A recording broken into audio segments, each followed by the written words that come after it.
चलिए आज का आपका विज्ञान का chapter 1 matter in our surrounding आपने पीछे पढ़ा।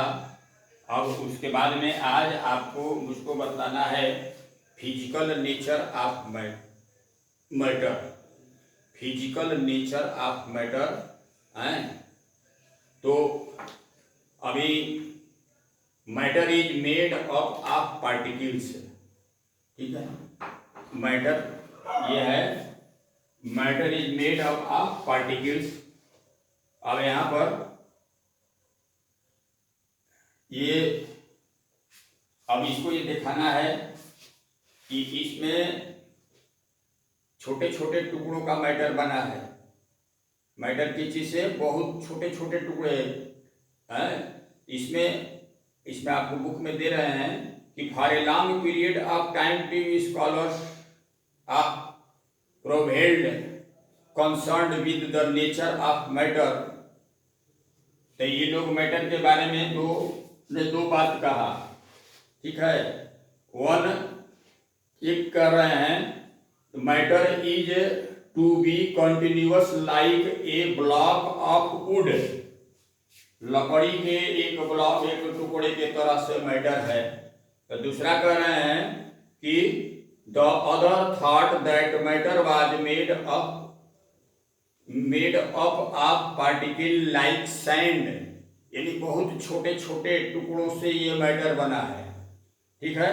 तो अब यहाँ पर हम आपको matter is made of particles, इस चीज को प्रूफ करने के लिए कैसे ये सिद्ध होता है कि ये छोटे छोटे टुकड़ों से कोई भी मैटर बना है, ठीक है। तो इसके लिए हम एक प्रयोग करते हैं, ठीक है। तब एक बीकर ले लेते हैं। बीकर आप लोग देखे होंगे, ये ग्लास के आकार का होता है, ठीक है। और उसको जो है सो आधा पानी से भर दिया गया। आधे पानी से भर देने के बाद उसके अंदर थोड़ा साल्ट यानी नमक या शुगर, ये दोनों में से कोई भी डालते हैं, ठीक है। और उसको जो है सो क्या करते हैं कि उसको किसी रॉड से उसको मिक्स कर देते हैं। आधा गिलास के अंदाज उस बीकर में आधा पानी जो है सो ले लिए और उसमें जो है सो एक चम्मच जो है सो चीनी या नमक डाल करके एक रॉड से उसको मिक्स कर देते हैं। तो वो नमक या चीनी लुप्त हो जाता है, ठीक है, लुप्त हो जाता है। लेकिन देखते हैं कि वो लुप्त होकर कहाँ चला गया है। ऐसा कोई चीज है उसमें पानी की मात्रा भी बढ़ जाए, ऐसा भी नहीं होता है। तो वो कहाँ चला जाता है? ये होता है कि वो जो चीनी या नमक उसके अंदर डाला गया, तो पानी के अंदर भी उसको कहीं उसके वॉल्यूम के अनुसार उसको उसमें जगह प्राप्त हो जाता है और उसी में वह जो है सो विलीन हो जाता है, ठीक है। तो इससे क्या सिद्ध होता है?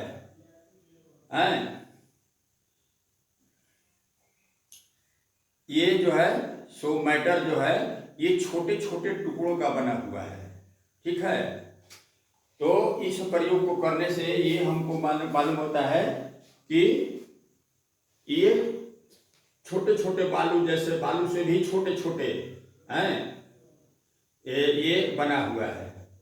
अब छोटे छोटे में बात आता है, अभी बालू सैंड कहा गया, लेकिन सैंड से भी छोटा कौन हो सकता है? तब अब ये कितने छोटे ये हो सकते हैं, इसके लिए एक दूसरा प्रयोग किया जाता है कि how small are these particles of matter. ये मैटर जो है कोई उसके टुकड़े जो हैं कितने छोटे हो सकते हैं, ठीक है। तो इसके लिए हम 4 बीकर लेते हैं और सब में 100 ml जो है सो ये 100 ml जो है सो उसमें पानी डाल देते हैं, ठीक है। और पोटेशियम परमैंगनेट का टुकड़ा उसके अंदर पानी में डाल देते हैं तो वो रंगीन हो जाता है, ठीक है। 100 ml उस बीकर पे रखे हैं, उसमें पोटेशियम परमैंगनेट डाले, उसका कलर जो है सो बदल गया, लाल हो गया। अब उसमें से 10 ml एक टेस्ट ट्यूब में निकाल करके और ले जाते हैं दूसरे बीकर में, जिसमें 90 ml रखा रहता है। आपके पुस्तक में उसका चित्र दिया हुआ है। अब 90 ml में उस 10 ml को मिला देते हैं तो वो भी रंगीन हो जाता है। उसके बाद जिसमें मिलाए, अब उसमें से जो है सो फिर 10 ml निकाल लेते हैं और अगले में ले जाते हैं जहाँ की 90 ml पानी रहता है, और उसमें फिर उस 10 ml को मिला देते हैं। तो उनको मिला देते हैं, देखते हैं कि वो भी रंगीन हो गया, ठीक है। तो अब तीनों को देखने में पहले वाले का कलर जो है सो ज्यादा गाढ़ा होगा, उसके बाद वाला का देखते हैं तो उससे हल्का, उसके बाद वाला तीसरे को देखते हैं तो उससे भी हल्का, ठीक है। तो पानी में पोटेशियम परमैंगनेट डाला गया तो पहले वाले में पोटेशियम परमैंगनेट के जो भी उसमें कण छोटे छोटे जाकर के पानी में मिल गए, उनको स्थान मिला, उसमें वो विलीन हो गए, ठीक है। अब उसमें से हम मात्र 10 ml निकाल करके 90 ml पानी में मिलाते हैं तो वो भी जाकर के उसमें उस 10 ml में भी तो पोटेशियम परमैंगनेट के टुकड़े होंगे, तो वो जाकर के 90 ml में मिल गए। 90 ml में मिलने के कारण उधर जितना कलर था उससे कम कलर इसमें हो गया। तो अब उससे भी छोटे कण थे तब ना इसमें विलीन हो गए। अब उसके बाद तीसरे में डालते हैं, इसमें से 10 ml दूसरे वाले में से निकाल करके तीसरे में पानी में 90 ml पानी में 10 ml पोटेशियम परमैंगनेट का दूसरे बीकर से निकाल करके तीसरे में डालें तो देखते हैं क्या कि वो भी जो है सो रंगीन हो गया, लेकिन उसका रंग और हल्का हो गया। इस तरह से करते चले जाएंगे तो वह हल्का होते चला जाएगा। तो अब इससे पता कर लीजिए कि पानी में जो कि उसका स्थान दिखाई भी नहीं दे रहा है, उसमें वो विलीन हो गया था पोटेशियम परमैंगनेट, और उसमें से बहुत थोड़ा अंश यानी 10 ml 1/10 हिस्सा निकाल करके अगर हम 90 ml में डाले तो उसमें भी वो जो है सो विलीन हो गया, उसमें भी स्थान मिल गया उसको। तो और छोटे छोटे कण होंगे तब ना उसके अंदर में वो विलीन हो गया। तो उसी तरह से तीसरे में करते हैं तो उससे भी छोटा कण था, वो भी उसमें विलीन हो गया, छोटे कण थे। तो इससे क्या प्रूफ होता है कि how small are this particles of matter. अब ये कितने छोटे हैं इसका अनुमान आप लगा लीजिए। ये कितने छोटे हो सकते हैं, बहुत छोटे छोटे हो सकते हैं, ठीक है। तो इस प्रयोग से हम ये पता कर लिए। अब तीसरा इसके बाद में प्रयोग है character of particle of matter. अब पार्टिकल ऑफ मैटर का कैरेक्टर क्या है कि particle of matter have space between them, उनके बीच में जगह होता है, ठीक है। तो इसके लिए क्या करेंगे, एक एक और एक दो, जो ये मैंने 2 प्रयोग आप लोगों को बताया, तो इससे क्या होता है कि we found that the particle of sugar, salt, Dettol या potassium permanganate got evenly distributed in water. ये पानी में जो है सो ये बट गया है इन द सेम मैनर, और एक ही तरह से, एक ही तरीके से सब जो है सो पानी में वो बट गया। तो when we make tea, coffee, कि जब हम कॉफी और टी बनाते हैं इन द सेम मैनर, इसी तरीके से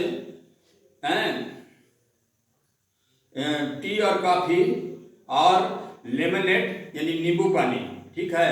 the particle of one type of matter get into the spaces between particles of the other. वही क्रिया जो पानी में हुआ वो नींबू पानी बनाते हैं, उसमें भी वही क्रिया होती है, ठीक है। तो ये इससे क्या होता है, it is demonstrate that these are the sufficient space between particle of matter. ठीक है, अब इनमें जो है मैटर में सफिशिएंट स्पेस होता है, उनमें जगह उनके अंदर में होता है, स्पेस बिटवीन देम। पार्टिकल्स के अगर मैटर बने हैं तो पार्टिकलों में भी स्पेस रहता है। ठीक है, तो इन दोनों से ये सिद्ध हो गया।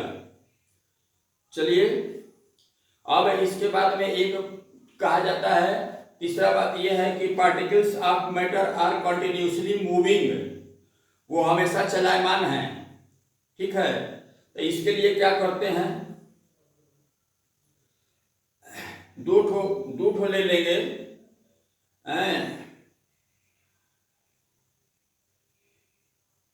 चलिए अब इसमें देखते हैं, ये 1 2 3 प्रयोग लगातार देखते हैं। ठीक है, take an unlit incense stick, incense stick एक ले लेंगे यानी अगरबत्ती बिना बुझाए हुए, and put it in a corner of your classroom.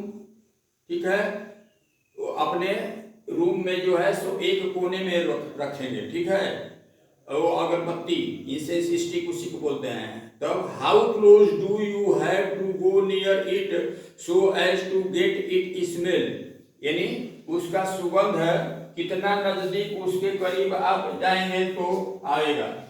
यानी अनलिट है, यानी जलाया हुआ नहीं गया है। ठीक है, अनलिट इंसेंस स्टिक, अभी जलाया नहीं है तो उसमें सुगंध डाला रहता है, वो ऐसे भी दूर से नहीं लेकिन नजदीक से खुशबू आता है।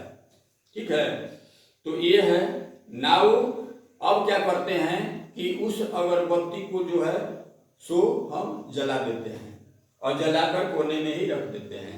ठीक है, और वहां से दूर खड़े होते हैं, थोड़ा दूर खड़े होंगे तो देखेंगे अगरबत्ती तो जल रही है लेकिन मेरे पास जो है सो उसको उस सुगंध को पहुंचने में समय लगेगा, समय लग जाता है। वही कह रहे हैं कि now light the incense stick, what happened, are you feeling the smell, sitting at a distance, note your observation. ठीक है, तो दूर नहीं, वो धीरे धीरे फैल करके आपके पास आता है और दूर तक खुशबू उसका, यानी वहां से शुरू होगा तो कुछ दूरी जैसे जैसे बढ़ेगा वहां उसका खुशबू पहुंचने में समय लग जाता है।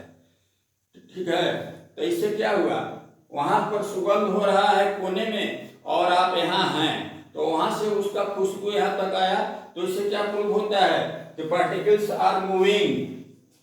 ठीक है, उनमें गति भी होती है, वो चलते भी हैं। ठीक है, कंटिन्यूअसली मूविंग। ठीक है, अब देखिए, अब एक ग्लास या बीकर ले लेते हैं, फिल्ड विद वाटर, उसको पानी से भर देते हैं, put A drop of blue और रेड इंक। ठीक है, slowly and carefully along the sides of the first beaker and in the same manner put the drop of honey in the second beaker, leave them without disturbing in your house और इन a corner of your classroom, note your observation in your practical। क्या करते हैं कि एक गिलास या एक beaker में थोड़ा पानी ले लेते हैं और एक बीकर में 2 बीकर भर देते हैं, एक में ब्लू इंक डालते हैं, ऊपर से एक बूंद डाल देंगे और एक में जो है सुहानी यानी शहद डाल देंगे। तो क्या देखते हैं, What do you notice immediately after putting the ink drop? तो what do you notice immediately after putting a drop of honey? क्या हो रहा है, ऑब्जर्व, देखिए, देखेंगे कि जहां पर वो इंक डाला गया वो कलर नीले रंग का वो धीरे धीरे जो है सो उसमें फैलता है, यानी डाल दिए तो वो नीलापन जो है सो पानी में धीरे धीरे। उसी तरह से हनी भी डालेंगे यानी शहद, तो वो भी धीरे धीरे जो है सो वो पूरे में फैलता है। तो इससे भी क्या होता है कि ये matter, particle of matter are continuously moving, वो लगातार जो है सो चलते हैं। ठीक है, तो ये हो गया। तो इस तरह से ये आपका हो गया। अब देखिए, particle of matter attract each other. ये पार्टिकल यानी मैटर के पार्टिकल जो हैं वो एक दूसरे को आकर्षित करते हैं। ये कैसे प्रूफ होता है? Particle of matter attract each other. Go in the playground in lunch time and play this game. Make your group of your friend and from women change as directed. ऐसे तस्वीर के अनुसार फील्ड में जाइए और बच्चों का एक चेन बनाइए। ठीक है, first group student hold each other from the back and look arms like the dancers of Bihu. Bihu dance होता है हमारी समझ से, इधर आदिवासी लोग का ये डांस होता है। ये हाथ में हाथ डाल करके ये एक साथ जो है सो ये डांस करते हैं। ठीक है, तो उस तरह से कर लेने को अपना मुझे फिगर बता रहे हैं, कर लीजिए। The first group students hold each other from the back and look arm like the dance of bihu। चलिए, the students in second group hold hands in from women chains। और एक ग्रुप जो है सो उनके चेन से student विद्यार्थियों का वो पकड़ लेगा। now the fourth group students should run around and attempt to break three women chain one by one into as many small group as possible। तो which group chain was the consist to break and why? If we consider each student as a particle of matter, then in which chain each particle hold each other with the maximum force। ठीक है, तो ये मान लीजिए कि उसमें से एक एक स्टूडेंट जो है जो कह रहे हैं कि पार्टिकल आप चेन के तरफ से है और chain particle hold each other with the maximum force. चलिए, एक दूसरे को जो पकड़े हैं वो कुछ न कुछ बल लगा करके पकड़े हुए हैं। ठीक है, तो देखिए, particle of matter attract each other, एक दूसरे को अट्रैक्ट करते हैं। इसके लिए एक दूसरा बता रहे हैं कि open a water tap and try to break the stream of water with your finger. ठीक है, वाटर का पानी का टैप खोलते हैं और फिंगर से उसका जो धारा जो गिर रहा है उसको तोड़ने का कोशिश करते हैं। बाई हैमरिंग, कटिंग और stretching. In which of the above three materials do you think the particles are held together with greater force? ऐसे करते हैं तो उसमें कुछ बल लगता है और इससे मालूम होता है कि वो जो पानी है एक दूसरे को जो है तो जितना हम मार रहे हैं उससे भी ज़्यादा जोर से एक दूसरे में पकड़ बनाए हुए हैं। ठीक है, तो ये प्रयोग करने से ये आपको particle of matter attract each other. ठीक है, अब ये एक दूसरे को अट्रैक्ट करते हैं। ठीक है, अब इसके बाद इसमें आपको क्वेश्चन होगा, क्वेश्चन को आप करिएगा। आप इसको पढ़ करके और मैंने पूरा इसको समझाया। ठीक है, अब इसको आप पढ़ करके और इसमें 1 2 3 4 इन चारों क्वेश्चन का आंसर अपने से लिखेंगे। अपने से आप लिखिएगा, उसके बाद में मैं इसका सही आंसर यानी आप लोग चेक करूंगा, देखें आप लोग कितना समझ पा रहे हैं। फिर उसके बाद मैं इसका जो है सो लिखाऊंगा और इसके बाद में है स्टेट्स ऑफ मैटर, यानी इस अभी आपने पढ़ा पार्टिकल्स ऑफ मैटर के बारे में, और ये physical nature of matter is made of particles, ये फिजिकल नेचर ऑफ मैटर है। तो ये आप पढ़े, और स्टेट्स ऑफ मैटर आप पढ़ेंगे, ठीक है। 1.1 और 1.2 आपको बताया गया। अब इसके बाद में 1.3 इस तरह से 1.4 लास्ट ऐसे पढ़ाते जाएंगे और फिर आपको लिखाते जाएंगे। और यहाँ पर आपका यहीं पर मैं समाप्त कर रहा हूँ, ठीक है। और फिर अगले दिन